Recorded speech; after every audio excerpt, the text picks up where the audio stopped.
I don't think I'd ever go cave diving unless like I had no in the future when I'm up, like I have to be rich. I have no fucking content plans and I'm falling off. I'm going cave diving. That's the only way.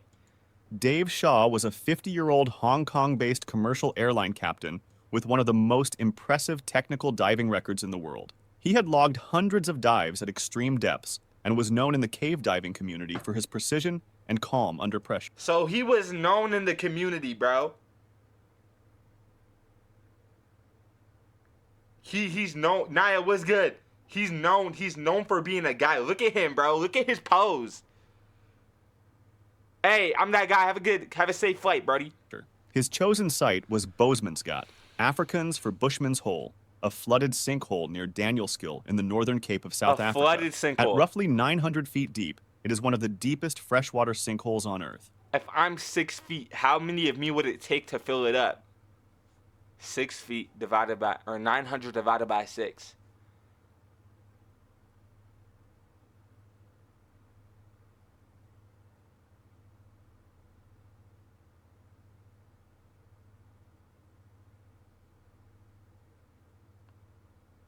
$15? 1,500 of me? What's your question? The drawing guy looks like he knows what he's doing. We finna see, bro. Like 115? Yeah, something like that. What is wrong for me for trying to hack my ex's IG? Whoa. Whoa, I'm not gonna lie. You gotta let that go, bro. You tried hacking his Instagram? DZ, you already know, bro. I don't know, but I like to dive in the holes. Let's goon and cave dive. Oh, we? No. In October 2004, Shaw descended to 886 feet look at and him. set a He's new happy world as record hell. for the deepest open-circuit scuba dive. Bro, so he's like the Michael Jordan of this. The dive itself lasted less than 15 minutes at depth. And His he's controlled fast. ascent, however, took more than 12 hours. At the bottom, in the fine gray silt that covered the floor of the hole, he found something unexpected. It was the I made a Tinder account for my teacher and sent it to his wife. You're evil, bro. You're evil, bro. body of Deon Dreyer, a 20-year-old South African diver who had died at the site in 1994 during a deep dive. His controlled ascent, however, took more than 12 hours. At the bottom, in the fine gray silt that covered the floor of the hole, he found something unexpected.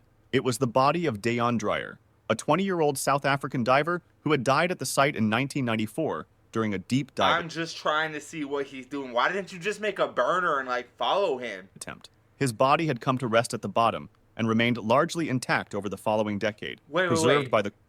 He gave you a C, so you got him divorced. You know what, bro? That's dedication. I can't even hate on you, bro. cold, He knows all my burners. Make a new one, bro. oxygen-depleted water. Dreyer's family had never had closure. Shaw made a decision. He would go back down and bring Deon home. Why? On January 8th, 2005, Dude, he's already Shaw buried. entered the water at Boesmansgat for the last time. His close friend and fellow technical diver, Don So Sherp, he got the world record. He went back down to try and get bro's body off. Bro, he's already under the ground, bro. He's already pretty much buried. Just instead of dirt, it was water. They could have just put his tombstone there and they would have been good. Am I tripping? I don't think I'm tripping. descended alongside him to a depth of around 230 feet, where he would wait while Shaw Why do people cave dive? Because people have nothing better to do and they're losers and they don't have common sense. WStream, hey, fan Billy, what's good, buddy? completed the final stretch alone. Shaw wore a helmet camera to document the recovery. A team of divers was staged at various depths along the line to assist during the long ascent. Shaw reached the bottom in approximately 12 minutes. The helmet camera was still running. The footage showed him approaching Dreyer's remains and attempting to maneuver the body into a recovery bag he had designed specifically for this dive. But the body, preserved under enormous pressure for 10 years, was stiff and far more difficult to manipulate than expected. As Shaw worked, the bag became wrapped around him. He could not free himself. Don Shirley, waiting at his planned depth,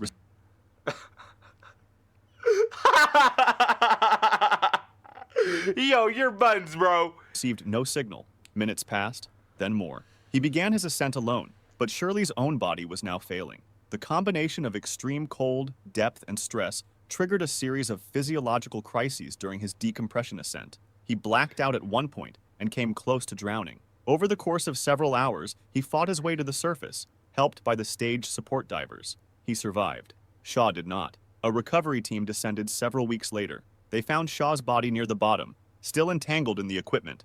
The helmet camera, which had recorded throughout the entire sequence of events, was recovered intact. The footage confirmed exactly what had happened in the darkness at 8. Are we actually dead ass? He pulled out the bag, tried to move, bro. He got caught in the bag himself. Nah, I'm not gonna lie, bro. Your ass. Your ass. I don't care. His world record is not valid, bro. You're buns. You're trash as hell. 886 feet You're below the actually surface. trash. Shaw had planned for every technical variable. He had the gas, the equipment, and the experience. And you got caught in your own bag. First of all, you should. all right. You shouldn't even have had to like go back in the cave. Like even if you saw his body there, bro, you should have just, you know what I'm saying? Like cooled it. Gifts are suspended. Appeal. Why are my gifts suspended, bro? Fuck. What he had not fully accounted for was the Vaughn, would you save me if I was drowning? Yeah, you know I'm actually probably not no more, but I could lifeguard, bro. Like I did a lifeguarding class. physical state of the body after a decade at depth. He had trained for the most difficult dive imaginable. A body bag killed him. Both men were eventually recovered. Dayon Dreyer was brought back to the surface in April 2005. I would laugh if you drowned Vaughn. What? More than 10 years after his death, his family attended a memorial service. Shaw was buried in South Africa, not far from the hole where he died.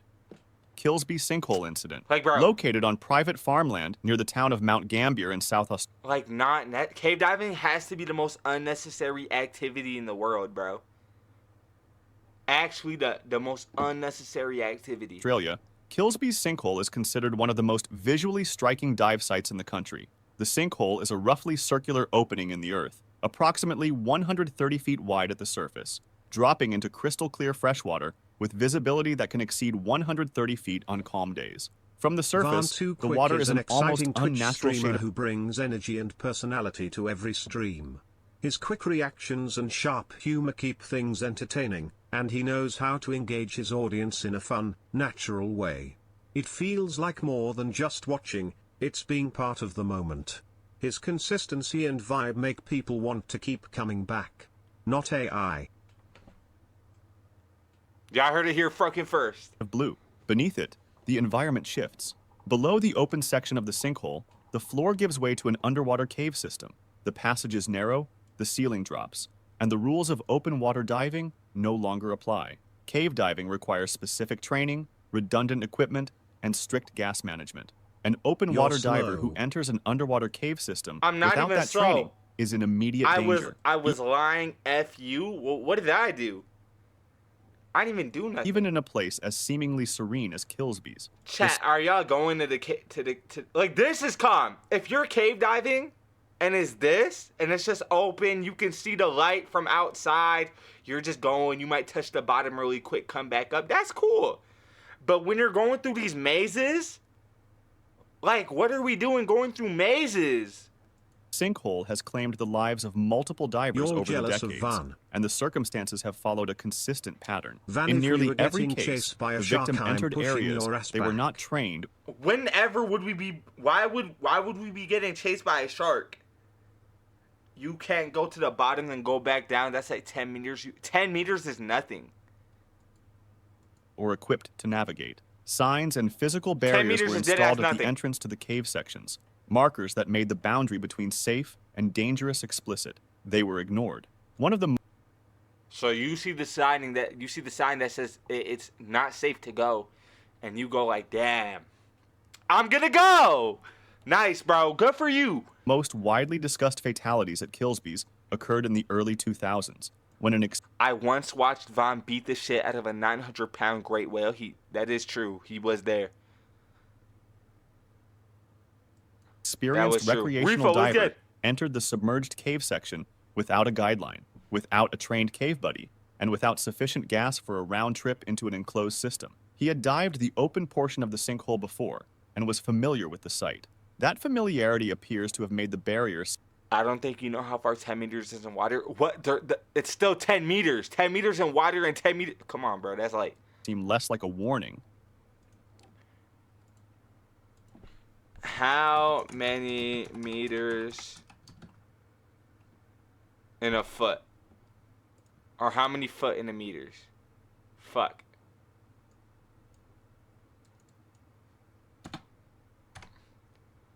$3.2 feet, and it's 10 meters. 32 feet. Bro, that's like... Hold on, let me pull up the calc. Chat, that's slang, by the way. Calc is slang for calculator. 32 divided by 6 equals 5.3. That's 5 of me, bro. That's light. I could do that in a second. No problem, bro. No problem. That's easy. And more like an obstacle. Once inside the cave, the diver would have encountered rapidly narrowing passages and zero ambient light. Without a guideline, disorientation in cave diving is not gradual. It is instant. The silt on cave floors can After 15, the pressure hits. I would never let the pressure get to me, bro. be disturbed by a single fin kick, reducing visibility to 0 in seconds. Oh, yeah, your Without a ass. continuous line back to the entrance, That's a a diver rookie who move. loses visual reference inside an underwater That's a cave rookie-ass has, move. in practical terms, no way out. His body was found in one of the cave passages. The gas Thanks in his for the cylinders was positivity, Byron. I exhausted. got you. The Kilsby family, who own the property, have worked over the years to improve safety at the site. Access fees, sign-in logs, and stricter entry requirements were introduced. They charged money and that just raised the safety of it. Maybe seal it, bro. Fuck. They just wanted bans, bro. Dive operators managing the site have invested in physical barriers and warning systems. Despite this, incidents have continued to occur, Oh my often involving God. divers who minimized the risk because the water looked clear and calm from the surface. So ass. Devil's Well tragedy. At the Limonacchia Why are coastal you- area in I'm sorry for pausing so much. I'm gonna let it play after this. But why are you going to a place called the Devil's Well? You genuinely might be the stupidest motherfucker I've ever seen. Me? Bro, just because I'm not scared of 10 meters like you are, doesn't mean I'm stupid. That just means I'm too legit to quit.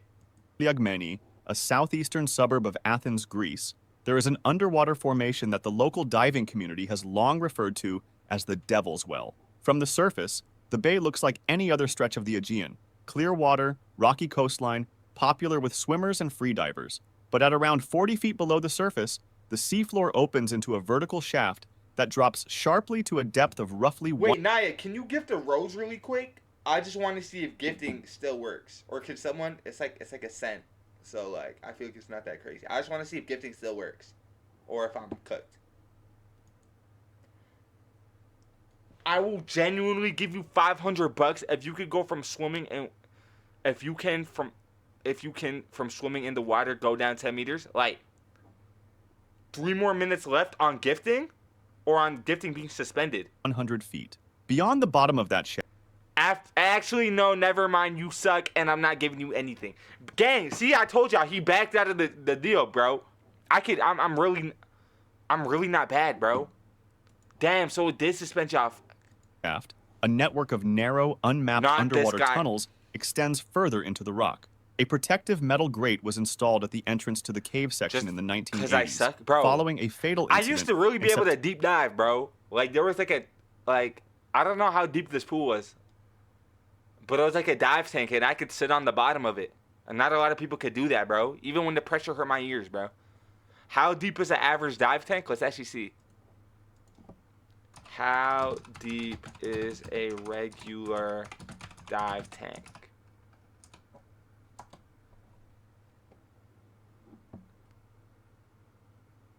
Okay, I didn't do this. This is a scuba tank. I'm not gonna lie, bro. Yeah, 3 meters. What are you, the expert diver, bro? September 1978. So if I could do 3 meters with no gear, I deadass could do 10 meters with gear. In which 2 Light American work. servicemen and a woman disappeared inside the tunnel Yeah, while I attempting really to used explore to be it. able Their to remains dive, were no, not you couldn't identified shut your until lying ass up. 2007. Why would I lie about being able to dive? What reason do I have to lie about that? There's no reason I would ever lie about that, bro. Ever. Nearly 3 decades later. Around the same time, a warning sign was placed at the entrance. It read, "Beyond this point, there is nothing to see that is worth more than your life." On Damn. Sunday, March 22nd, 2026, a 34-year-old professional pilot and experienced diver entered the water at Limonacchia with a companion. The two men descended together. Somewhere near the entrance to the cave system, contact between them was lost. The second diver surfaced alone and immediately contacted the Hellenic Coast Guard. A large-scale search operation was launched within hours. Soupy, what The it up? Hellenic Coast Guard's Underwater Missions Unit deployed specialist divers, and private cave diving teams were called in to assist. The 34-year-old had been equipped with a 10 rebreather meters system without Gear's capable light? of providing several Then I additional could do hours it. of oxygen beyond standard cylinders, as well as an underwater scooter, equipment that suggested the dive was more than casual. The grate that was installed decades ago to prevent entry was by the 1980s already not an absolute barrier. Searches on Sunday found nothing. On Monday, a fin and an oxygen bottle believed to belong to the missing diver were located inside the cave section. Conditions inside the This guy died like a Lego character, bro. He left a fin and an oxygen tank. I'm not gonna lie, bro. Like, there was just no, like, you could have gone to like Six Flags and gone on a roller coaster, and you would have had a great time, bro. Dead ass, just a roller coaster. I feel like that would have been a good time for anyone who's not having a good time at Six Flags. If you wanted to feel that thrill, the roller coaster would have, you know what I'm saying? But you decided, no, I'm gonna go cave dive. shaft were described bro. by rescue divers as extreme, Nice. violent underwater currents pulling downward. You could have climbed a mountain. You could have gone on a trail, bro. That's risky. A bear could get you, but no, you want to go dive in the dark, bro. Near zero Cool, bro. visibility, and passages too narrow for two divers to work in simultaneously. On Wednesday, March 26th, 4 days after the diver went missing, his body was located at depth inside the cave system. Recovery was not immediate. The conditions that had killed him made extraction dangerous for the recovery teams. Cave diver and researcher Antonis Grafas, who participated in the recovery operation, bro. described the Devil's Well as a suction cavern The in de- which water continuously flows inward. It's According a to suction cavern called the Devil. Like, what are you doing, bro? What are you Grafas, doing? the diver, based on his diving partner's account, had not planned to enter the cave. He had approached the entrance too closely, and the current pulled him in before he could react. The body was recovered on Wait, TikTok. I'm gonna restart real quick. Just stay in the. Just go to my account, bro. I'll be right back. I'm just restarting it. Just restarting it.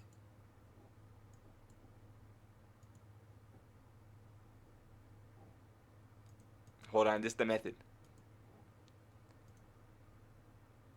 This the method.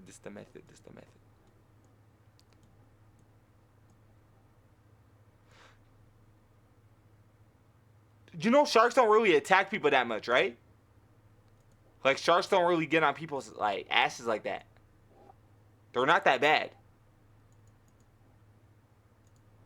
Saturday, March 28th, 2026. The sign at the entrance to the cave had been there since the 1980s. The grate had been there since the same decade. The warning was old. The pattern it described was not.